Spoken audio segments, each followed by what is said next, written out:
মহান বিপ্লবী বিরসা মুন্ডার জন্মজয়ন্তী ছিল। কে বিরসা মুন্ডা, ইতিহাসে তার কি গুরুত্ব, সে সম্পর্কে আমার আজকের বিষয়।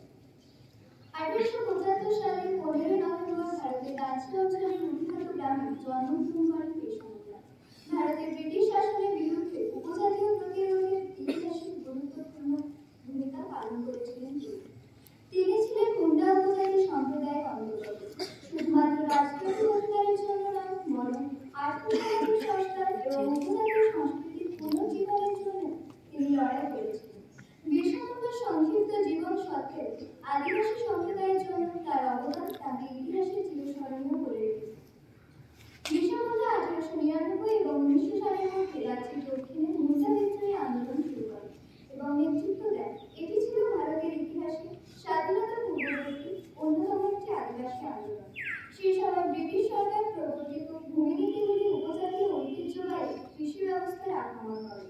ব্রিটিশ ধর্মপ্রচারকদের দ্বারা ক্রমাগত উপজাতিদের ধর্মান্তরিতকরণের চেষ্টা তাদের ধর্মীয় ও বিশ্বাসকে আক্রমণ করেছিল। ব্রিটিশ সরকার ছোটনাগপুর মালভূমি এলাকায় একটি সামন্ততান্ত্রিক জমিদারি প্রথা প্রবর্তন করে, যা ফুলকাটি নামক স্থানীয় উপজাতীয় কৃষি ব্যবস্থাকে ধ্বংস করে। ব্রিটিশদের কর ব্যবস্থা ও ভূমিনীতির বিরুদ্ধে তিনি প্রতিবাদী গড়ে উঠেছিলেন এবং সমস্ত জনগণকে কোনো কর না দেওয়ার আহ্বান জানিয়েছিলেন। এমনকি বিরসা মুন্ডা এবং তার অনুগামীরা পুলিশ স্টেশন এবং কমিশনার অফিসের মতো জায়গাগুলো আক্রমণ করেছিল। ব্রিটিশ শাসনের বিরুদ্ধে গেরিলা ধাঁচের বিদ্রোহী বাহিনী গঠন করেছিল।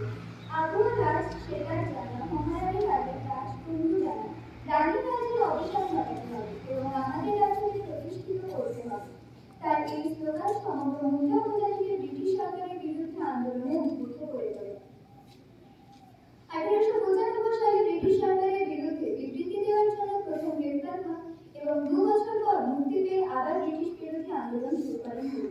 পরবর্তীতে 1900 সালে ঝাড়খণ্ডে উপস্থিত চক্রধরপুরে জামপোগার বনাঞ্চলে ব্রিটিশ সরকারের হাতে বন্দী হন এবং বন্দী অবস্থাতেই 1900 সালের 9 জুন কলেরায় মারা যান তিনি।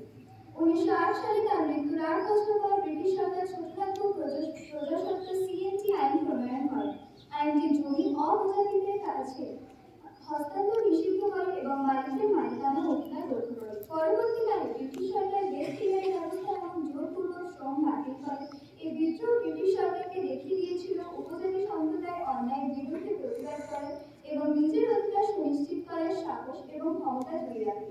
বিপ্লবী বিরসা মুন্ডার এই অবদানকে মনে রাখার জন্য 15 নভেম্বর দিনটিকে বিরসা মুন্ডা জয়ন্তী হিসেবে পালন করা হয়। কেন্দ্রীয় সরকার এই দিনটিকে জনজাতি গঠন